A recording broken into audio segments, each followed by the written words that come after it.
God is still working miracles today. Expect yours. Hebrews 13 verse 8. Jesus Christ the same yesterday and today and forever. Are you going through tough times? Is your journey through life full of difficulties? Are you living without the advantage of the supernatural in your life? Beloved, I want you to understand that God is still working on the earth. God never changes. The God that you read in the Bible, performing great signs and wonders, is the same God that we worship today. The same God that parted the Red Sea, that rained manna from heaven, is the same God that we worship. Numbers 11 verses 21 to 23.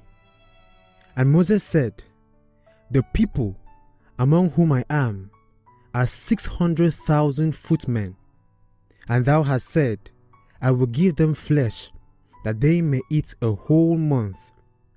Shall the flocks and the herds be slain for them, to suffice them? Or shall the fish of the sea be gathered together for them, to suffice them?"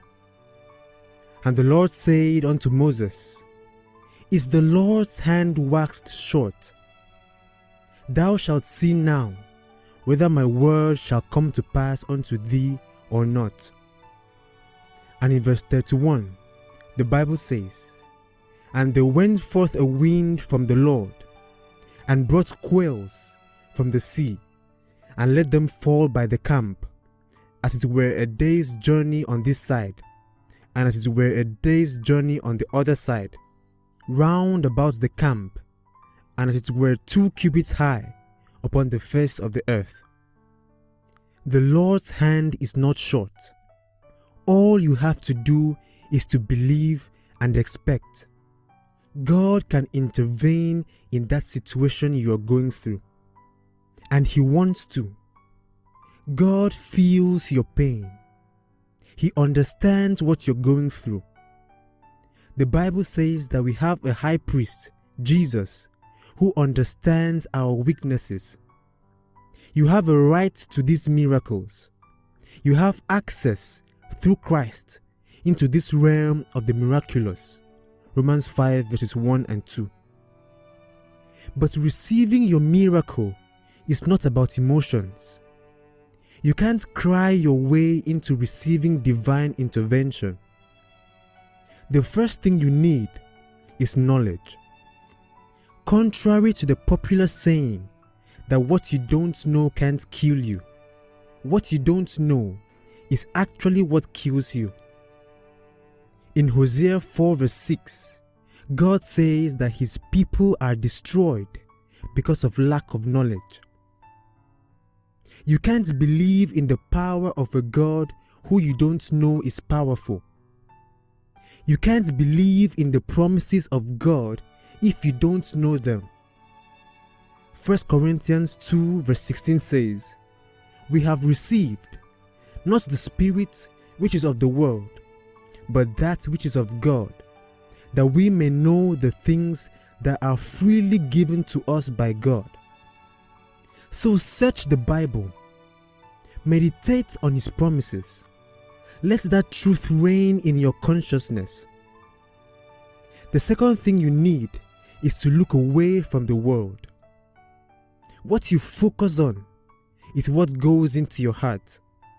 What goes into your heart is what you will speak. And what you speak is what determines the outcome of your life. Hebrews 12 verse 2 tells us to look to Jesus, the author and finisher of our faith. Jesus called Peter to walk on the sea with Him. Peter stepped out and started walking on water miraculously. But then he began to look at the wind, and it was boisterous. And the waves, they were rising high and falling. And the Bible says he began to sink.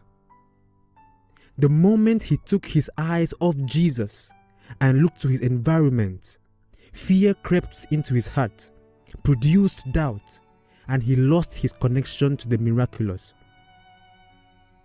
The world is full of troubles, disasters, and boisterous waves. If we look at what is happening in the world, then like Peter, we'll lose our connection to the miraculous. But when we look to Jesus through his word, faith rises in our hearts and connects us to that miracle that we expect. Thirdly, the last part of James 4 verse 2 says, "Ye fight and war, yet ye have not, because ye ask not." God cannot impose a miracle on you if you don't ask him. The Bible says that the power of life and death are in the tongue. That means you have to open your mouth to speak. You have to open your mouth to ask. Jesus said, "Ask and ye shall receive." That means if you don't ask, you can't receive. God is willing to bless you. God is willing to intervene in your life. God is willing to help you rise above those circumstances. Expect him to work on your behalf. Knowledge gives you confidence.